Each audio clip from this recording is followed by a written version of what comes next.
Bienvenidos a un nuevo capítulo de Aquí te lo explica. El día de hoy me encuentro con Steffi Zarzar, que nos va a hablar sobre las pensiones. Ella es experta y nos va a decir todo lo que necesitamos saber. ¿Cómo estás, Steffi? Ay, muy feliz de estar con ustedes, de poder platicar con todas las personas que nos ven.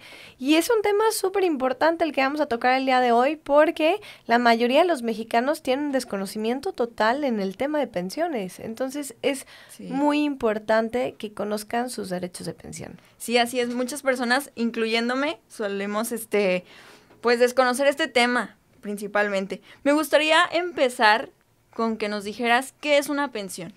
Gio, muchísimas gracias, qué feliz de estar aquí. Bueno, muchas personas tienden a pensar en el tema de la pensión como el retiro o esta remuneración económica a la hora de la vejez, pero hemos dejado de entender que en México existen otro tipo de pensiones. Y hablando claramente del Seguro Social, que es la institución más grande de Latinoamérica y que brinda un servicio de seguridad social a la clase más importante de México, que es la clase trabajadora. Uh-huh. Si hablamos del tema de pensiones, la gran mayoría de los mexicanos piensan, bueno, esta remuneración económica cuando yo llegue a mi etapa de vejez. Uh-huh. Pero dejamos ver los otros tipos de aseguramientos o de pensiones que nos da el Seguro Social. ¿Qué pasa si tú, trabajador, en el trayecto te invalidas? Pensión por invalidez. ¿Qué pasa si en el trayecto tienes algún riesgo de trabajo o alguna enfermedad que ya no te permita trabajar? ¿Qué pasa si en el trayecto te invalidas o falleces? Pensión por viudez o por orfandad. Entonces, muchos de nosotros dejamos de conocer nuestros derechos en el tema de pensiones, porque decimos, no, pues yo me preocupo cuando llegue mi etapa de pensión. Sí. Pero no conocemos, por lo tanto, no sabemos cuáles son los beneficios que conlleva. ¿Y quién puede recibir una pensión? ¿Todas las personas pueden recibir una pensión? Hay diferentes tipos de pensiones, Gio, y entonces tenemos que ver en qué características hay. En México hay 100 diferentes formas de pensionarte, o más. Tenemos la pensión del ISSSTE, tenemos pensiones del IMSS, tenemos la pensión del bienestar, tenemos pensiones para los militares, y entonces hay muchísimas formas de poderte pensionar. Aquí tiene que ver con cada una de los esquemas de pensiones y los requisitos que nos solicita cada esquema de pensión. O sea, si una persona es jefe, o sea, es dueño de su empresa, ¿esa persona también puede pensionarse? Bueno, definitivamente hay que checar los parámetros y esa es una muy buena pregunta que quizá podemos abordar en un ratito más, que entremos en el tema del Seguro Social, pero existen muchas personas que creen que por ser patrones pueden estar dados de alta en el Seguro Social. Y la respuesta es sí y no, porque si bien es cierto el Seguro Social te permite pagar los aseguramientos, la realidad es que en el tema de las pensiones no puede ser patrón y trabajador. Las pensiones son en el tema del Seguro Social para los trabajadores. Okay. Entonces hay que ver, ya es un tema más de tema mercantil o ver cómo está dado de alta la empresa, pero para poder abordar este tema, pues sí necesitamos ver si el patrón es el representante legal, el administrador único, con lo cual no podría estar siendo trabajador y no tendría una pensión del Seguro Social. Sí, y me gustaría saber cómo funciona el sistema de pensiones. Ok, si hablamos exactamente el Seguro Social, que es mi expertise, sí. En México tenemos 2 diferentes tipos de esquemas de pensiones, cosa que la gran mayoría de los mexicanos desconocen, porque muchos de nuestra generación, que somos de la nueva ley, creemos que nos vamos a pensionar igual que nuestros padres o nuestros abuelos. El esquema anterior se le denomina régimen 73. Forman parte de todas aquellas personas que empezaron a cotizar antes del 1 de julio del 97.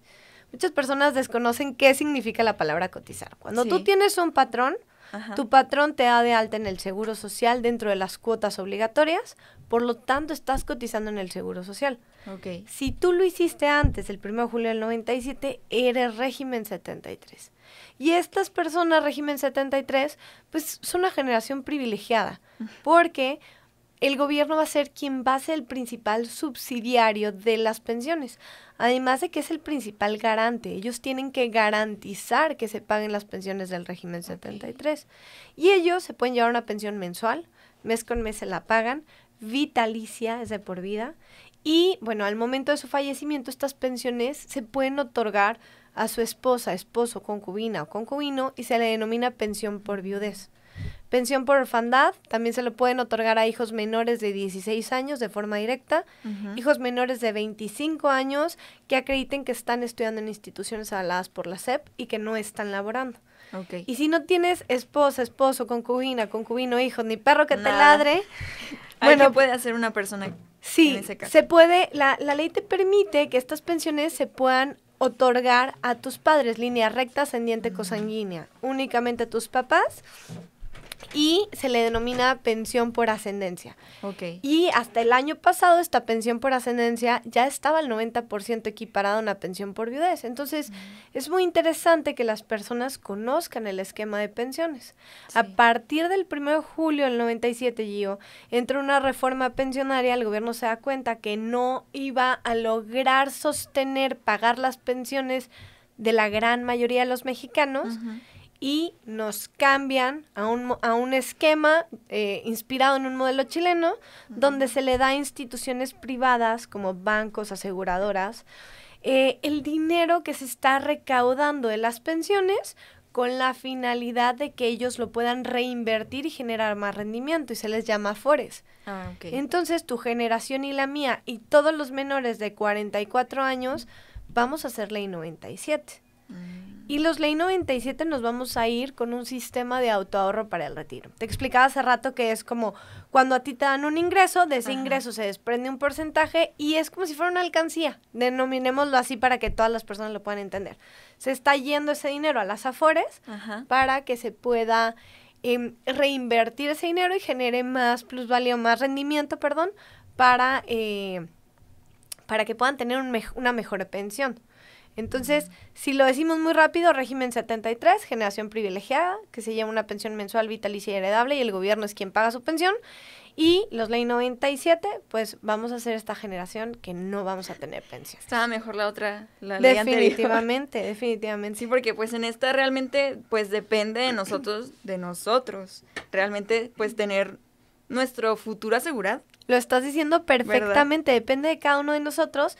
El gobierno se da cuenta que los ley 97 no nos va a alcanzar y nos ponen diferentes esquemas para que autoahorremos o complementemos nuestro afore. Entonces nos dan diferentes instrumentos para que podamos ahorrar, pero definitivamente los ley 97 siempre les digo que estamos condenados a 3 cosas: o trabajar toda la vida, o ahorrar para tu retiro, o vivir en pobreza extrema. Y por ejemplo, yo a mi edad, tengo 28 años, ¿cómo puedo empezar o desde qué edad debo empezar a ver por mi futuro, o sea, a ahorrar por mi futuro? Estoy segura que si esto te lo hubieran dicho a tus 18, cuando empezabas a laborar, que no tenías ningún compromiso, no sé si tengas familia, hijos, pero seguramente a lo largo de la edad de cualquier persona, pues vas adquiriendo más compromisos, ¿no? Vas teniendo hijos, escuelas, universidades, coches, alimentación, etc. Entonces, todo esto te va llenando de compromisos. Yo creo que si en la universidad tuviéramos una materia que se llama Prepara tus finanzas, pudiéramos comprender este esquema tan importante. A mí me hubiera encantado que me lo dijeran. Yo me enteré cuando hago mi tesis de pensiones, que digo, o sea, ya tengo 6 años de mi carrera que pude haber ahorrado y no lo hice porque nadie me dijo que no vamos a tener pensión. No es algo que se te venga a la cabeza. Entonces, yo lo que siempre les digo cuando me encuentro gente tan joven es: empieza desde ahorita. Hay diferentes instrumentos. De pronto llegan asesores de afores y nos dicen, oye, no sé, haz aportaciones voluntarias en las afores, te doy el 7% de rendimiento. Sí, pero no te dicen que es una tasa nominal. Le tienes que restar la inflación, le tienes que restar lo que te cobra el afore, y con la inflación que tuvimos el año pasado y el antepasado, pues terminas flat, ¿no? O sea, acabas metiéndole dinero bueno al malo. Lo bueno de estas aportaciones es que son deducibles de impuestos. Pero hay otro tipo de instrumentos, por ejemplo, CETES, que el año pasado estuvo en el 11.8%, o sea, de rendimiento, que obviamente va bajando y ha tenido una tasa histórica de un 4.5, de un 5%, pero bueno, puedes ahorrar a corto plazo para tu retiro en CETES, es una buena idea. Tenemos también, por ejemplo, los planes personales de retiro. Estos planes, pues seguramente a ti y a todo el mundo le ha hablado un asesor de seguros, ¿no? Sí. Lo puedes encontrar en renta fija, en renta variable, a través de bancos, a través de aseguradoras. Y los planes personales de retiro son un excelente instrumento, pero para los ley 97. Nunca para los régimen 73. Y bueno, pues estás ahorrando para tu retiro, tienes un seguro de vida, un seguro de invalidez y es deducible impuestos. Son buenos, sí son buenos, no son para todas las personas. Y te preguntaba, una persona, ¿cómo puede saber en qué régimen está? O sea, si es parte de la 97 o de la 93, digo 73 o de la 97.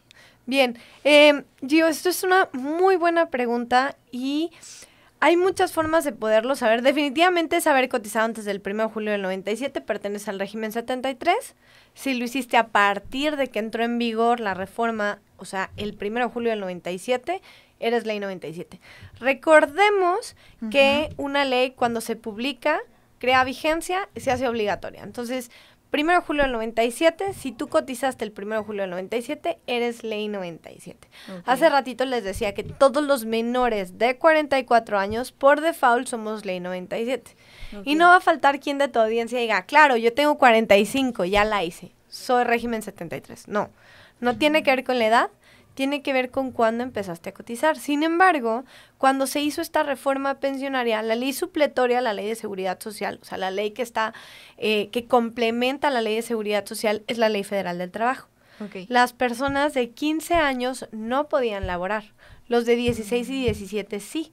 Por lo tanto, hacemos esta analogía de decir que este año los que tienen 44 son ley 97, los de 45 y 46 puede ser que sí hayan cotizado en el esquema anterior. Y en mi talón de cheques, o donde me pagan, ya no es talón de cheques, ¿cómo puedo ver en qué ley soy? Bueno, eso viene en tu constancia de semanas cotizadas, es una excelente pregunta. Okay. En tu número de seguro social, dígito 3 y 4, si tú los juntas, si tú ves tu dígito 3 y 4, te va a salir, por ejemplo, a ti, yo creo que eres muy joven, te va a salir 08, que es 2008 Ajá. o algo así.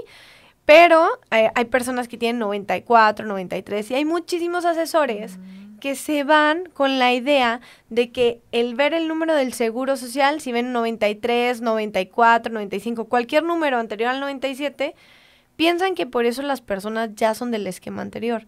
Y no, el número de seguro social, dígito 3 y 4, nos da un indicio. Nos indica que probablemente pudiste haber laborado antes de esta fecha, pero eso solo lo puedes constar en la constancia de semanas cotizadas, donde está tu alta, porque incluso tenemos personas que tienen un alta en el seguro social antes de esta fecha, pero su salario base de cotización viene en ceros. Quiere decir que tuvieron un número facultativo. Okay. Se lo dieron en la facultad por temas de salud, pero no tiene cuotas obrero-patronales registradas y por lo tanto, si empezaron a trabajar después del 97, pues se colocan en la ley 97. Y ahorita que mencionabas las semanas cotizadas, ¿cuántas semanas cotizadas debe de tener una persona para pensionarse al 100%? Bueno, son muchos factores para el régimen 73 que nos pide la normativa de seguridad social para poderse pensionar. El primero es saber, bueno, vámonos por partes en cada uno de los esquemas de ley. El primero es el régimen 73 que nos pide 500 semanas de cotización como mínimo. Entonces muchas personas llegan y dicen, yes, ya tengo las 500, ya me puedo pensionar. No. Dos de los factores más importantes para el cálculo de tu pensión como régimen 73 son las semanas cotizadas. A mayor semanas, mejor va a ser tu pensión. Okay. Y el promedio salarial de los últimos 5 años. Eso que escuchamos de que tú métele toda la carne al asador los últimos 5 años para que te pensiones a tope, bueno, funciona, pero no es así como te lo están platicando. Pero sí, como régimen 73 necesitas 500 semanas Ajá. y como mínimo para que empiece tu cálculo de pensión y te puedas pensionar. Y después, o sea, ya tengo yo la edad para pensionarme, ¿qué sigue? ¿Qué debo Esa es hacer? Una muy buena pregunta, la edad. Como régimen ley 97 nos hablan de que puedes tener una pensión anticipada a los 55 años. En el esquema régimen 73 no existe. Okay. Las pensiones se conocen por 2 tipos, cesantía, cesan. Cesan de trabajar. Muchas personas piensan que es por los 60, pero la realidad es que cesas de trabajar a los 60. Okay. Va de los 60 a los 64 y es una etapa de prepensión. Pensión anticipada y por ende está penalizada. La verdadera etapa de pensión en México es edad 65, donde viene el 100% de la tasa de reemplazo. Pasa lo mismo en la ley 97. La verdadera etapa de pensión en México, donde lo quieras ver, es edad 65. Ok, y por ejemplo, si una persona que es maestra, trabaja para el gobierno, el estatal, yo creo. Es maestra y cumple con los años de trabajo y ya se puede pensionar, pero todavía no tiene los 60 años. O sea, ahí, ¿cómo aplica? Ahí te va tu pregunta. Una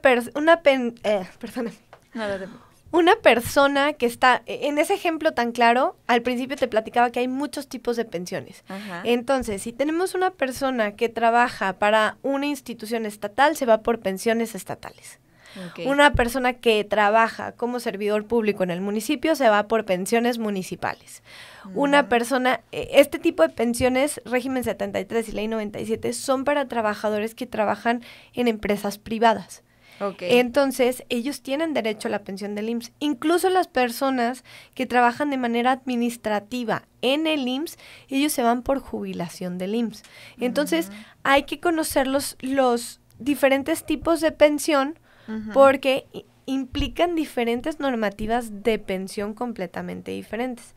Ahora, si nos vamos un poquito más a este tema de las diferencias de pensiones, también tenemos una confusión entre los diferentes términos de pensión, porque llegan las personas y me dicen, oye, es que yo trabajé 10 años en mi empresa y ya me quiero jubilar.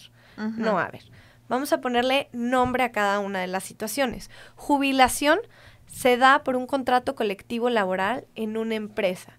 Si yo trabajo en Lala, o si yo trabajo, por decir cualquier empresa, pues te vas a ir con la jubilación de la empresa y te puedes ir con la pensión del Seguro Social.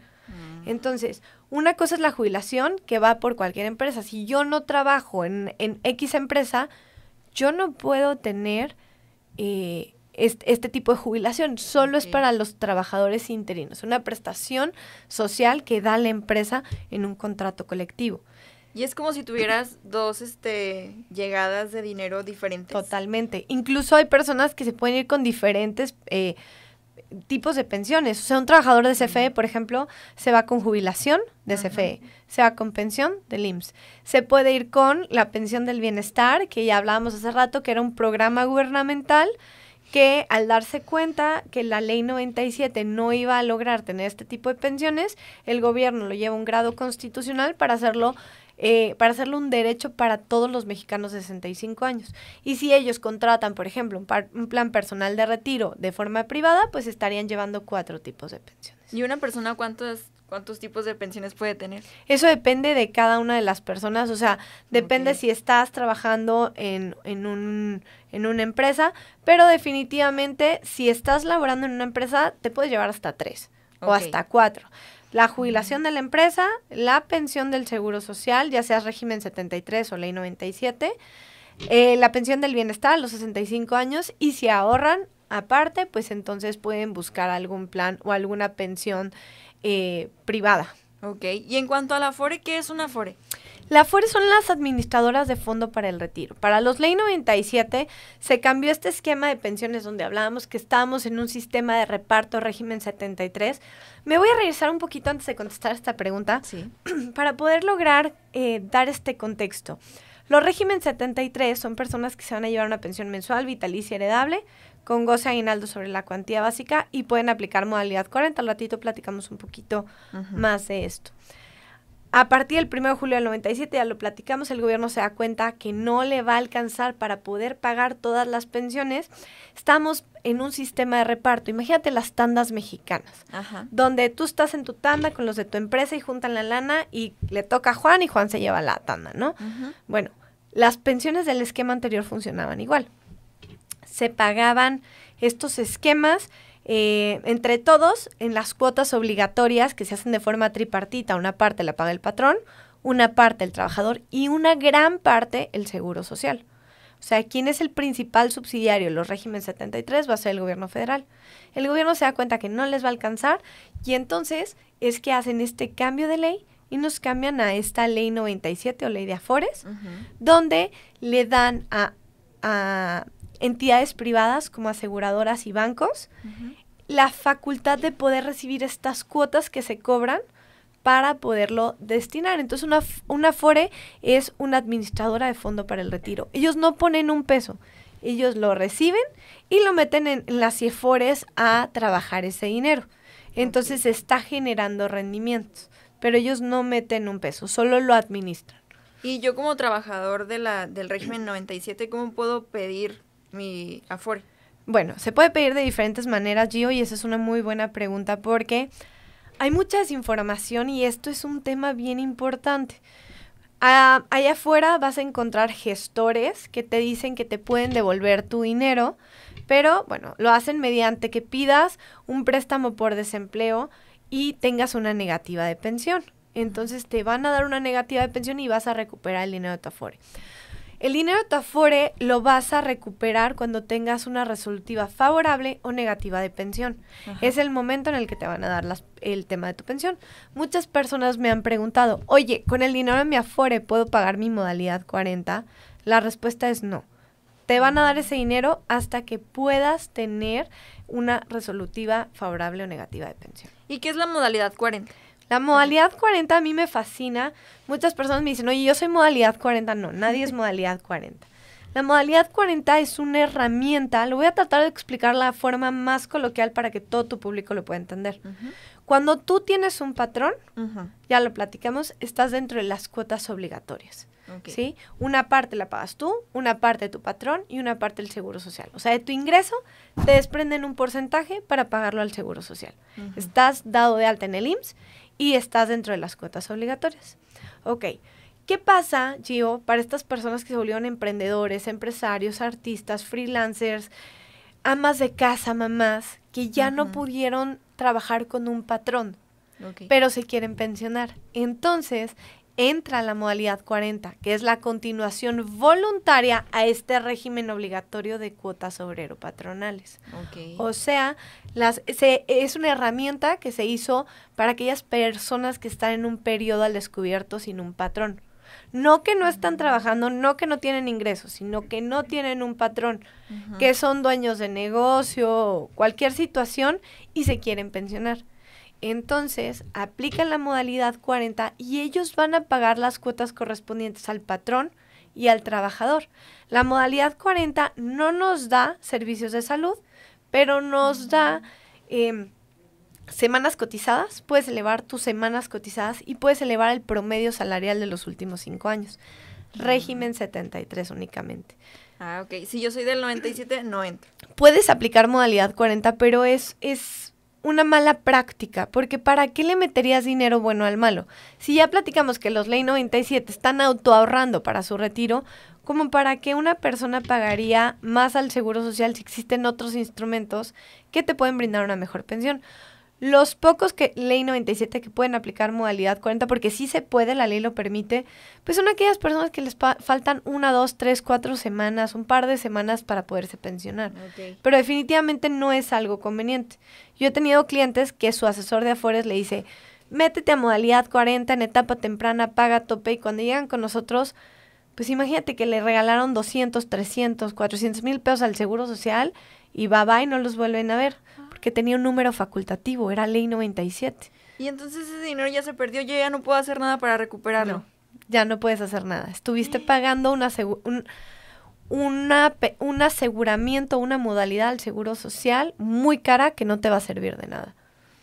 Uy, no, pues sí, es muy importante que la gente, o sea, esté atenta y sepa de este tema porque, pues sí, como dices, puede venir cualquier persona que se dedique a venderme una Afore y me diga, pues dale dinero aquí al IMSS y te vas a ir con mucho dinero y al final, ¿no?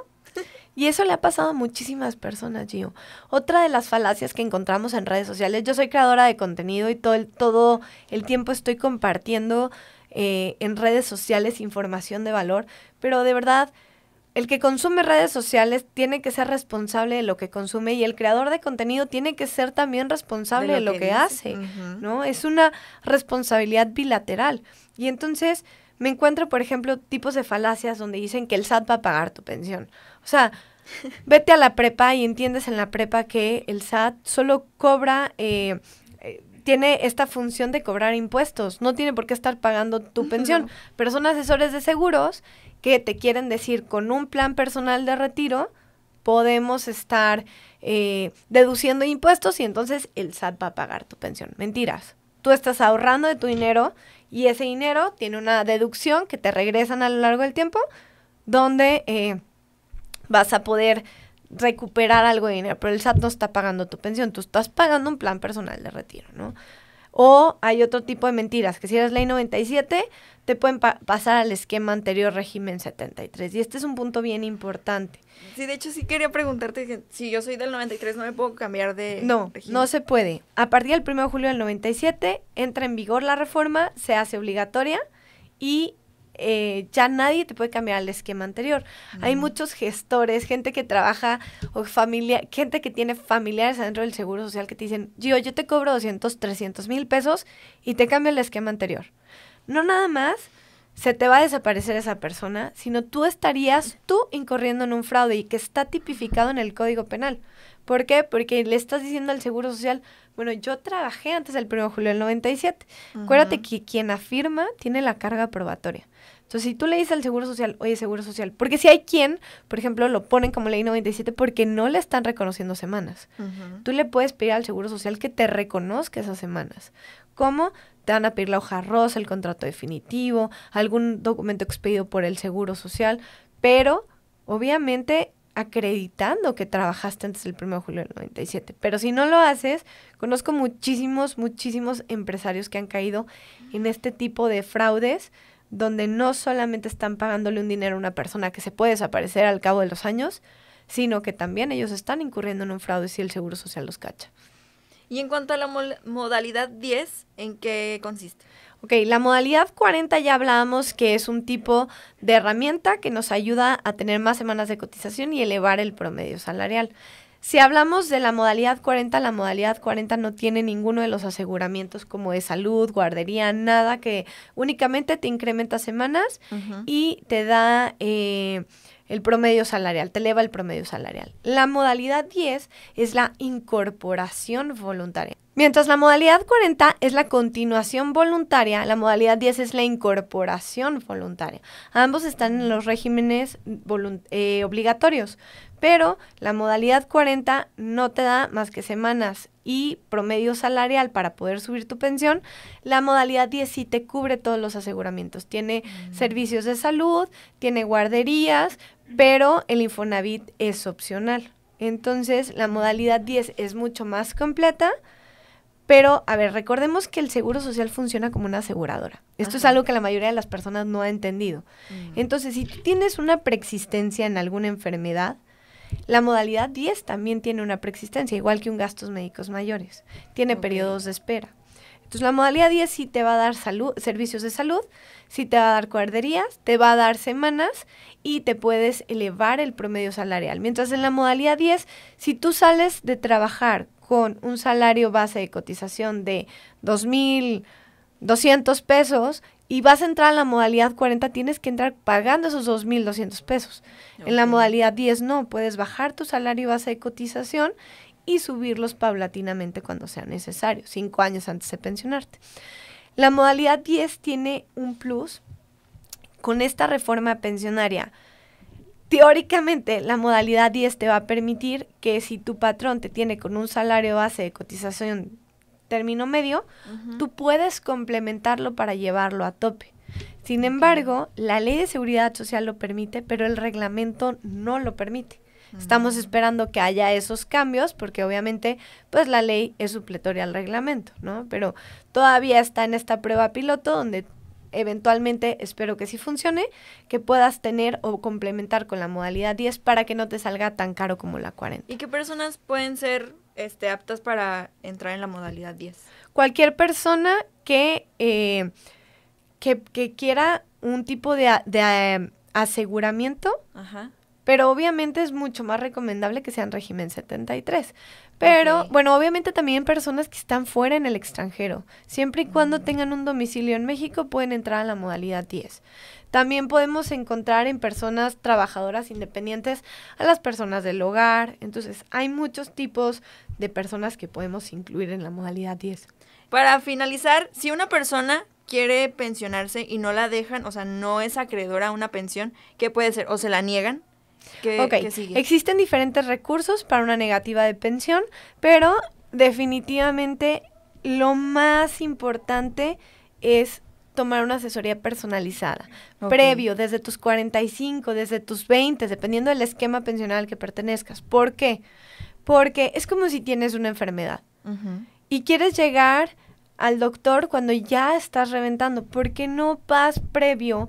Y si sabes que puedes tener esta enfermedad, ¿por qué no lo prevés, ¿no? Es lo mismo, pasa lo mismo con el tema de las pensiones. Sí existen recursos legales para poder pedir que vuelvan a revisar el tema de tu pensión, pero obviamente necesitas tener los argumentos necesarios. Pero ¿por qué no prepararse desde mucho antes para crear o para hacer que llegues con los que puedas completar todo aquello que nos pide la normatividad de seguridad social, con los requisitos que nos marca la ley, y que puedas llegar con el capital suficiente para pagar tu modalidad 40? Entonces también tienen que, pues, checar bien realmente en qué regímenes están y pues ver cómo les conviene. Es que pasa una cosa, y te lo platico muy a grandes modos. Está el régimen 73, la ley 97, y tenemos la generación de transición, todos aquellos que cotizaron antes del 1 de julio del 97 y hoy siguen cotizando. Entonces, si ellos no conocen todos los regímenes 73, van a ser generación de transición. Si los generación de transición no conocen sus derechos, a la hora de su pensión el gobierno les va a entregar una hoja y les va a preguntar: Gio, ¿a cuál de los dos esquemas con cuál te quieres pensionar? Y normalmente te dicen: Gio, ¿qué prefieres? ¿Una pensión de 60,000 como régimen 73 o una pensión de 300,000 como ley 97? Todos dicen, claro, de 397, pues sí. Pero estamos dejando de ver que son 60,000 mensuales, vitalicios y heredables. Con 4 o 5 meses en el régimen 73 puedes tener lo que tienes en la ley 97. Además de que el régimen 73 puede sacar algunos recursos que puedas estar teniendo en tu Afore. ¿Y alguna recomendación para finalizar que tengas para las personas que nos están viendo? Pues definitivamente que se asesoren, que conozcan sus derechos y que no sean apáticos, que cuando veamos que vienen reformas pensionarias, le exijamos a nuestros diputados y senadores leyes más justas, porque en realidad en México no tenemos leyes que puedan garantizar el derecho humano a una vejez digna. Si bien es cierto, tenemos la pensión del bienestar, que garantiza una pensión para todos los mexicanos, pues yo les pregunto, ¿cuánto tiempo puedes subsistir o qué te alcanza con 3,000 pesos mensuales? Y si sacas lo que tienes en tu Afore, ¿cuánto tiempo puedes subsistir con el nivel de vida al que estás acostumbrado con el dinero que tienes en tu Afore? Sí. ¿Alguna red social en la que te puedan encontrar? Claro que sí, me pueden encontrar como @Eureka Pensiones Oficial, Eureka con K. Me pueden encontrar en Instagram, en TikTok, en todas las redes estoy como Eureka Pensiones, y ahí hago en vivos donde educamos a las personas en tema de pensiones, sus derechos, y también pues les pedimos que se sumen a nosotros para poder exigir estas leyes más justas. Muy bien, pues muchas gracias por estar aquí y por compartir tus conocimientos con nosotros. Muchas gracias, Gio, encantada, porque si bien es cierto que damos asesorías a nivel nacional, la mayoría de los laguneros no saben que estamos aquí. No, y no saben tampoco del tema. ¿Verdad? Pues claro. Muchas gracias y hasta aquí llegó el capítulo de hoy. Recuerden que a mí me pueden encontrar en todas mis redes sociales como Giovanna Boone. Nos vemos a la próxima.